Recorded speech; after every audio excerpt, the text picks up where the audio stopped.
महाराज को उपास तोड़ते देखते बहुत क्रोधित हो गए।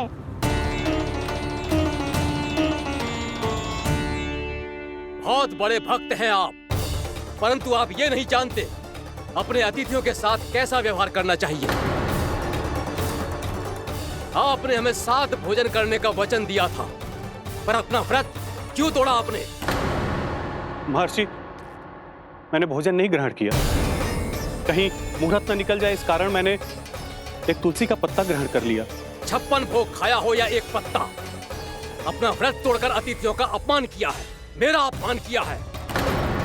अब आपको दंड भोगना होगा ताकि आप सीख पाएं कि अतिथियों के साथ कैसा व्यवहार होना चाहिए। महर्षि, आप जो भी दंड मुझे देंगे मुझे स्वीकार है, किंतु आप क्रोधित मत होइए। क्रोध का कारण आपने दिया है महाराज। एक महर्षि का अपमान करके राक्षसी प्रवृत्ति का परिचय दिया है आपने, इसीलिए अब एक राक्षसी आपको दंड देगी।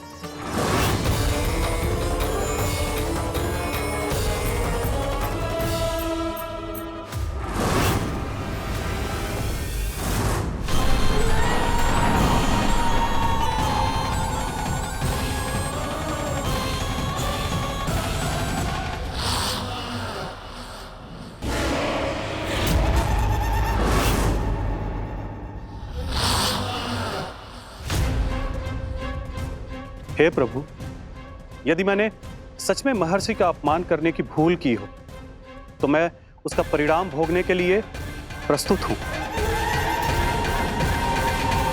ओम नमो नारायणाय, ओम नमो नारायणाय नमः।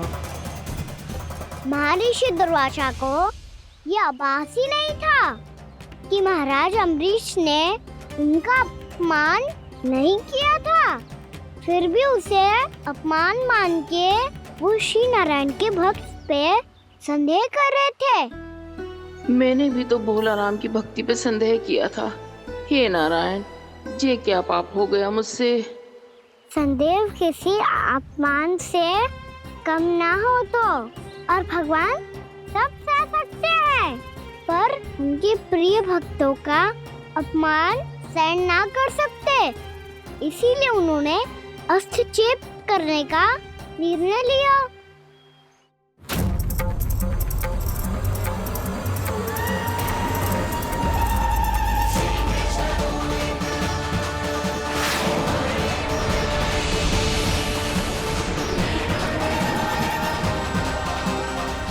ओम नमो नारायणाय।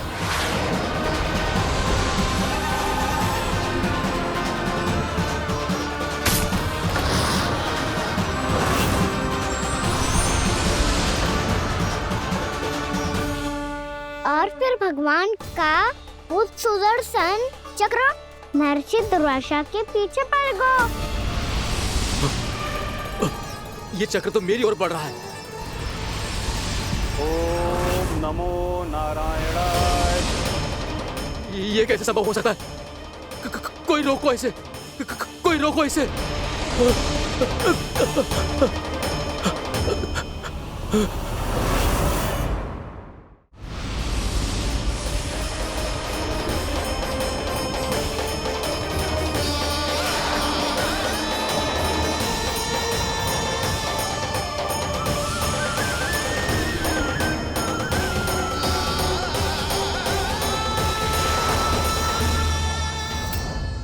चक्र से अपने प्राण कैसे तैसे बचाते बचाते महर्षि दुर्वासा ब्रह्मलोक जा पहुंचे।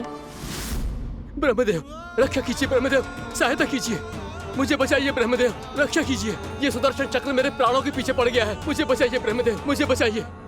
महर्षि, मैं चाहकर भी आपकी सहायता नहीं कर सकता। ऐसी स्थिति में यदि कोई कुछ कर सकते हैं तो वो हैं सुदर्शन चक्र के स्वामी विष्णु, क्योंकि सृष्टि में केवल वही है जो इसे नियंत्रित कर सकते हैं। वो ही इसे वापस लौटने का आदेश देकर आपके प्राणों पर छाए हुए संकट को दूर कर सकते हैं।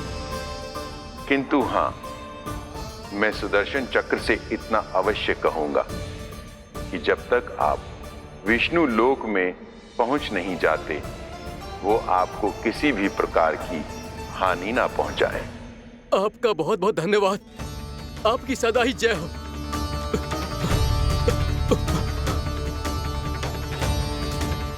फिर क्या था? भागते भागते महर्षि दुर्वासा सीधे भगवान श्री हरि के शरण में बैकुंठ पहुंच गए। त्राहिमाम प्रभु, त्राहिमाम, मुझे बचाइए, मेरी सहायता कीजिए प्रभु, मेरी सहायता कीजिए। मैं आपके इस चक्र और ऊर्जा से नहीं भाग सकता प्रभु। कृपया करके अपने सुदर्शन को रोकिए, इसे वापस लीजिए प्रभु। यह असंभव है महर्षि। एक बार सुदर्शन चक्र मेरे हाथों से छूट जाए तो अपना उद्देश्य पूरा किए बिना, मेरे भक्तों की रक्षा किए बिना वापस नहीं लौटता। कोई तो उपाय होगा प्रभु, कृपया करके मेरे प्राण बचाइए प्रभु। मैं सुदर्शन की ऊर्जा से जलकर भस्म नहीं होना चाहता प्रभु। आप जो कहेंगे मैं करूंगा प्रभु। मेरी सहायता कीजिए प्रभु, मेरी सहायता कीजिए। एक उपाय है, किंतु मुझे नहीं लगता कि आप वो कर पाएंगे। मैं अवश्य करूंगा। मैं अपनी प्राण रक्षा के लिए कुछ भी करूंगा प्रभु। आपने मेरे भक्त राजा अम्बरीश को भक्ति का कर्तव्य निभाने के लिए अपमानित और दंडित किया है महर्षि, पर भक्त की रक्षा करना भगवान का कर्तव्य है। इसलिए यदि आप भक्त राजा अम्बरीश के पास जाकर क्षमा याचना करें और यदि वो आपको क्षमा कर दे, तो ही ये चक्र आपके प्राण लिए बिना लौट सकता है। अन्यथा आप तो जानते हैं महर्षि, मेरे भक्त का अपमान मेरा अपमान। भक्त का अपमान भगवान के अपमान से कम ना हो तो है। महर्षि दुर्वासा को भी ये बात समझ आई और फिर उन्होंने महाराज अम्बरीश से क्षमा याचना की। महाराज महाराज महाराज महाराज महाराज, मुझे क्षमा करें महाराज। मुझसे बहुत बड़ी भूल हो गई महाराज, मुझसे बहुत बड़ी भूल हो गई महाराज। महर्षि, आप हमारे चरण छुए ये उचित नहीं। महाराज, महाराज अम्बरीश, आप नारायण के सच्चे भक्त हैं। मैंने आपको अपमानित किया, दंडित करने का प्रयास किया महाराज।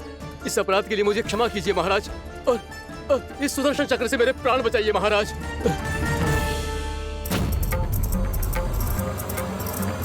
हे महान सुदर्शन, यदि महर्षि के लिए मेरे हृदय में अभी भी वही सम्मान और प्रेम हो जो इनके प्रथम आगमन पे था, तो कृपया आप अपने धाम वापस लौट जाइए।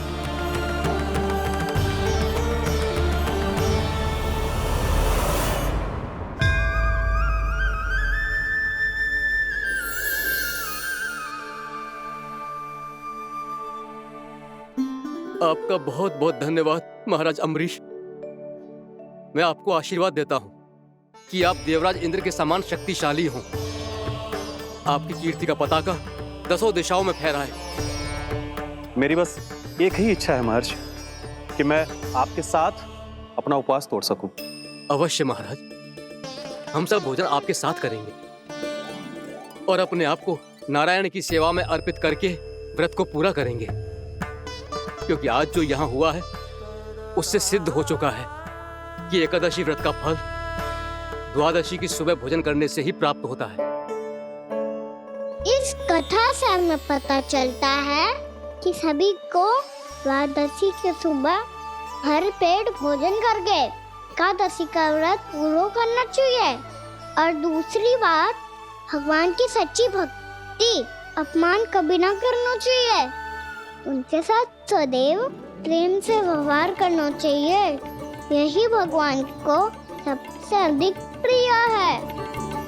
भैया भोलाराम, मैंने भी श्री हरि पे तुम्हारे विश्वास का उपहास उड़ाया था, मुझे क्षमा कर दो। ना ना, आप क्षमा मांगकर मुझे लज्जित मत करो। आप तो मेरी बहन जैसी हैं। जब महर्षि दुर्वासा जैसे महान ऋषि को भी प्रभु के भक्त से क्षमा मांगनी पड़ी, मैं तो बहुत ही तुच्छ हूँ। मुझे आपकी किसी भी बात का बुरा ना लगा। पर पता है प्रभु को कौन सी बात कब बुरा रखता है? कौन सी बात? जब उनका भक्त भूखा रहे, समय पे अपना व्रत पूरा ना करे। और जैसा कि आप सभी ने अभी कथा से सीखो है, एकादशी के व्रत को द्वादशी के सुबह अवश्य पूरा करना चाहिए। अब आप जाओ, अपना व्रत पूरा करो।